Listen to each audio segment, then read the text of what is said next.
सो hey guys, कैसे हैं आप सब लोग। उम्मीद करता हूँ आप लोग सभी सेफ होंगे। तो जैसा कि हमने लास्ट वीडियो में chapter number 1 circular flow of income को कंप्लीट किया है विद कॉन्सेप्ट के साथ, विद एग्जांपल के साथ एंड न्यूमेरिकल्स के साथ। और ये भी हमने देखा कि किस तरीके से हमें आंसर को रिप्रेजेंट करना है एग्ज़ाम में, जिससे कि आपके अच्छे स्कोर आए।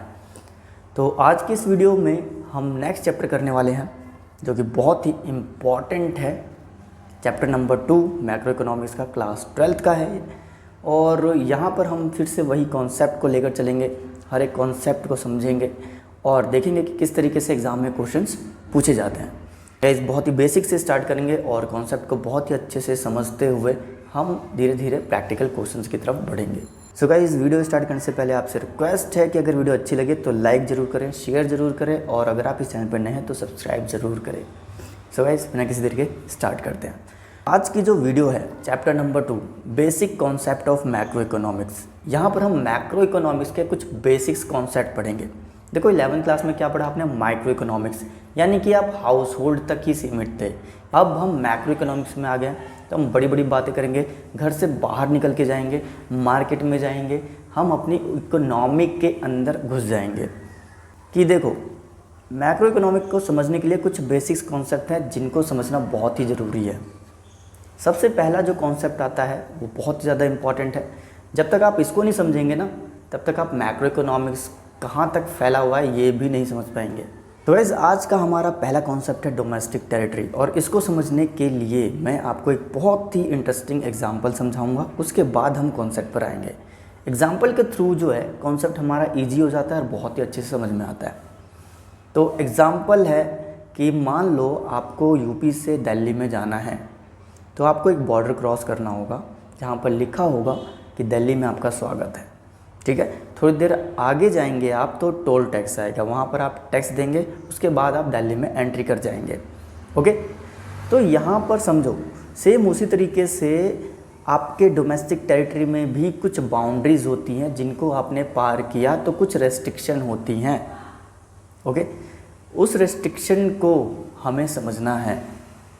क्या हमारे गवर्नमेंट ने हमें अपने इंडिया से बाहर जाने की अनुमति दी है या नहीं, उस चीज़ को समझना है। या फिर हमारा इंडिया जो है, क्या वो सिर्फ लैंड जहाँ पर ख़त्म हो रही है वहीं तक है, या समुंदर में भी इंडिया है, हवा में भी इंडिया है, ये समझना है आपको। तो यहाँ पर मैं आपको बता दूँ कि इंडिया जो है हवा में भी है, वाटर में भी है, लैंड तो है ही है। ठीक है, क्या जो हमारी रिफाइनरीज़ है, ऑयल रिफाइनरीज़, यानी कि जहाँ पर पेट्रोलियम प्रोसेस होता है, तो क्या वो इंडिया का पार्ट नहीं है? वो इंडिया का पार्ट है, लेकिन विद इन सर्टेन लिमिटेशन। कुछ लिमिट है कि यहाँ तक इंडिया है, यहाँ तक आप फ़िशिंग की सर्विसेज भी प्रोवाइड कर सकते हो, यानी कि फ़िशिंग कर सकते हो, ऑयल रिफाइनरिंग कर सकते हो। लेकिन इस बाउंड्री को क्रॉस किया आपने तो आप दूसरे देश के अंदर चले जाओगे। ओके, तो यहाँ पर कुछ सर्टेन लिमिटेशंस होती हैं, उस बाउंड्री के अंदर ही अंदर रहना है। उस बाउंड्री के अंदर आप हैं तो वो आपकी डोमेस्टिक टेरिटरी है। इस बाउंड्री को आपने क्रॉस किया तो वो इंटरनेशनल टेरिटरी हो जाएगी, ये ध्यान रखना। यानी कि इस बॉर्डर तक ही आपको रहना है, इस बॉर्डर के आगे आप कुछ भी करो, इस बॉर्डर के आगे पानी है, पानी में आप फिशिंग करो, आप ऑयल रिफाइनरी का काम करो, वो डोमेस्टिक टेरिटरी कहलाएगी। लेकिन इस बाउंड्री को क्रॉस किया आपने तो डोमेस्टिक टेरिटरी नहीं कहलाएगी। ओके, तो अब मैं यहाँ पर आपको बताऊँगा कि डोमेस्टिक टेरिटरी में क्या क्या इंक्लूड होता है।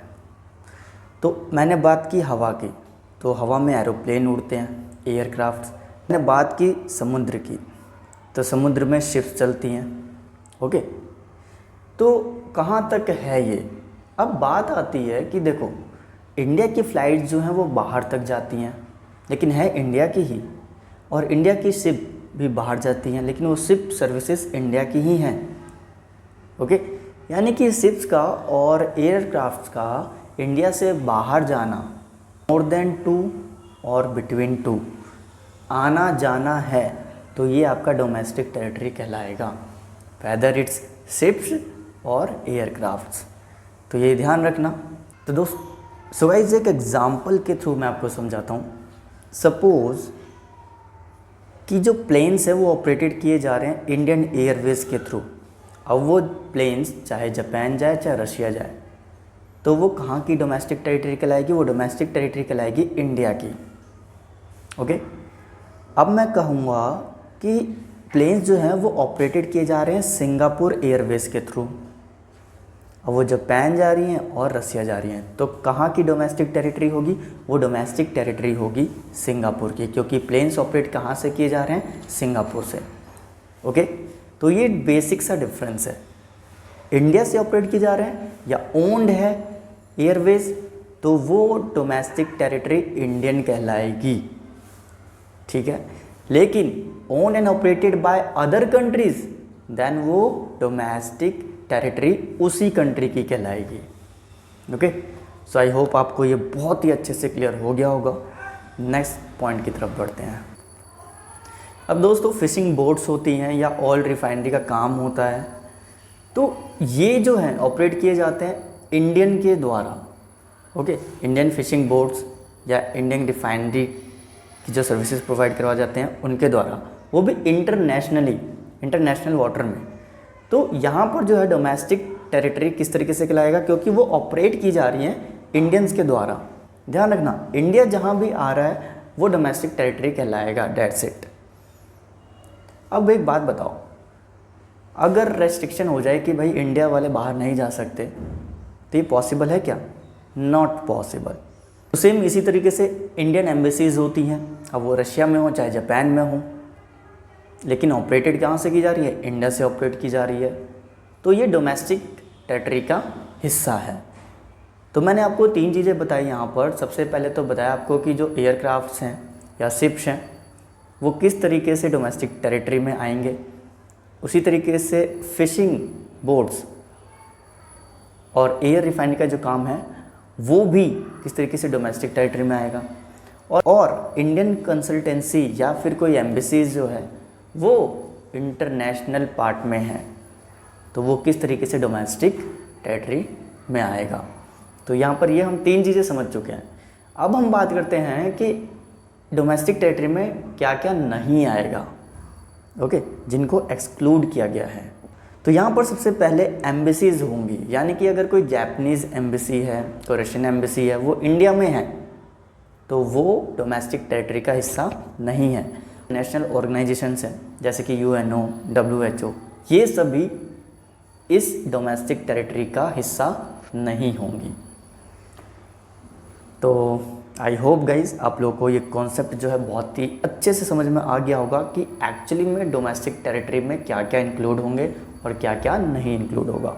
इसी बेस पर जो क्वेश्चन हैं वो पूछे जाते हैं कि क्या डोमेस्टिक टेरिटरी में इंक्लूड होगा और क्या एक्सक्लूड होगा। तो हम यहाँ पर एक क्वेश्चन कर लेते हैं जिससे कि आपको और अच्छे से क्लियर हो जाएगा कि किस तरीके से क्वेश्चन एग्जाम में पूछे जाते हैं और आपको किस तरीके से परफॉर्म करना है। सो गाइज देखिए आपके स्क्रीन पर ये क्वेश्चन आ चुका है।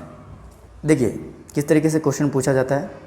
Which of the following are covered under the domestic territory of India. कौन कौन से जो है वो डोमेस्टिक टेरिटरी ऑफ इंडिया में कवर्ड होंगे। तो यहाँ पर सबसे पहला पॉइंट है कि an Indian company in London. अब इंडियन कंपनी है वो लंदन में है, इंडिया से कुछ मतलब ही नहीं है, सारा काम कहाँ हो रहा है? लंदन में हो रहा है, ठीक है। तो वो क्या होगा? डोमेस्टिक टेरिटरी में इंक्लूड नहीं होगा। ध्यान रखना, क्योंकि ऑपरेटेड बाय द इंडियन नहीं है ना, वो लंदन में ही है, लंदन में ही ऑपरेट की जा रही है। तो सिंपल सी बात है कि इंडिया से मतलब ही नहीं है, तो क्या होगा? ये डोमेस्टिक टेरिटरी में इंक्लूड नहीं किया जाएगा। Second point, Microsoft office in India. अब माइक्रोसॉफ्ट ऑफिस है इंडिया में, इंडिया के लोग काम कर रहे हैं, भले ही वो बाहर से ऑपरेट हो रही हो लेकिन इंडिया में है, यहाँ पर काम किया जा रहा है, यानी कि उसकी जो एग्जिस्टेंस है वो इंडिया में है, तो यहाँ पर ये डोमेस्टिक टेरिटरी में इंक्लूड होगा। नेक्स्ट पॉइंट देखिए, company in India owned by a Japanese. तो बहुत ही बेसिक सा है ये तो, कि कंपनी भाई इंडिया में है, ओन्ड बाय जापानीज़, यहीं के लोग काम कर रहे हैं, यानी कि इंडिया के लोग काम कर रहे हैं, ठीक है। इंडिया में तो ओबियसली काम तो करेंगे ही इंडिया के लोग, तो यहाँ पर जो है क्या हो रहा है? डोमेस्टिक टेरिटरी में ये इंक्लूड हो जाएगा। आगे बढ़ते हैं। आगे है हमारे पास कि office of Reliance industries in New York, same first वाले पॉइंट की तरह, तो यहाँ पर ये डोमेस्टिक टेरिटरी में इंक्लूड नहीं होगा। 5th पे आ जाइए, branch of foreign bank in India. अब भाई ब्रांच है फॉरेन बैंक की इंडिया में, तो सिंपल सा है, क्या होगा, ये डोमेस्टिक टेरिटरी में इंक्लूड होगा। Indian embassy in Japan, Indian embassy है जापान में, तो मैंने आपको बताया था कि इंडियन एम्बेसी अगर जापान में होगी, मतलब आउट ऑफ इंडिया होगी, तो वो क्या होगा, डोमेस्टिक टेरिटरी में इंक्लूड होगा, तो यहाँ पर इंक्लूड होगा। Next point, branch of state bank of India in China में है, तो सेम फर्स्ट पॉइंट की तरह कोई मतलब नहीं है, तो यहाँ पर ये डोमेस्टिक टेरिटरी में इंक्लूड नहीं होगा। नेक्स्ट पॉइंट है रशियन एम्बेसी इन इंडिया, तो मैंने एक पॉइंट बताया था कि कौन कौन से जो हैं एक्सक्लूड होंगे, यानी कि डोमेस्टिक टेरिटरी में नहीं आएगा। तो सबसे पहला पॉइंट क्या था, एम्बेसीज़ के बारे में आया था कि अगर बाहर की एम्बेसीज़ है वो इंडिया में है तो वो डोमेस्टिक टेरिटरी का हिस्सा नहीं होंगी। नेक्स्ट पॉइंट है हमारा, Tata rented its building to Google in America, तो ये भी क्या होगा, ये डोमेस्टिक टेरिटरी का हिस्सा नहीं होगा, ध्यान रखिए, क्योंकि अमेरिका में है, कोई मतलब ही नहीं बनता। तो इस तरीके से जो क्वेश्चंस हैं वो पूछे जाते हैं, ठीक, एग्ज़ाम में, और बहुत ही सिंपल होते हैं, बहुत ही स्कोरिंग होते हैं, और बहुत ही अच्छे से आपको इसका आंसर देना होता है। सो गाइस, कैसा लगा आपको ये क्वेश्चन? तो एक बार कॉन्सेप्ट क्लियर होने के बाद क्वेश्चन जो है फटाफट से हो जाते हैं। कॉन्सेप्ट क्लियर है तो कैसा भी क्वेश्चन आ जाए उसका आप डेफिनेटली कर पाओगे, अच्छा स्कोर कर पाओगे। ईजी कॉन्सेप्ट होते हैं, लेकिन हम समझने के लिए तैयार नहीं होते कि यार ये क्या है, कॉन्सेप्ट समझ नहीं आ रहा है, ऐसा नहीं होता। उसको अच्छे से पढ़ो, उसको अच्छे से समझो, तो डेफिनेटली वो क्लियर हो जाता है। और एग्ज़ाम में फिर कैसा भी क्वेश्चन आ जाए, कॉन्सेप्ट क्लियर है तो क्वेश्चन हो जाता है, आप अच्छा स्कोर कर पाते हो। तो बेसिक सा कॉन्सेप्ट था ये, सबसे पहला कॉन्सेप्ट था। तो आई होप आप लोग को ये अच्छे समझ में आ गया होगा। सो गाइस, नेक्स्ट वीडियो में मिलते हैं अपनी नेक्स्ट कॉन्सेप्ट के साथ। और लास्टली मैं ये कहना चाहूँगा कि अगर वीडियो अच्छी लग रही है तो लाइक, कमेंट एंड शेयर ज़रूर करें, और इस चैनल पर नए हैं तो सब्सक्राइब भी ज़रूर करें। मिलते हैं अपनी नेक्स्ट वीडियो में, till then bye bye, take care and all the best.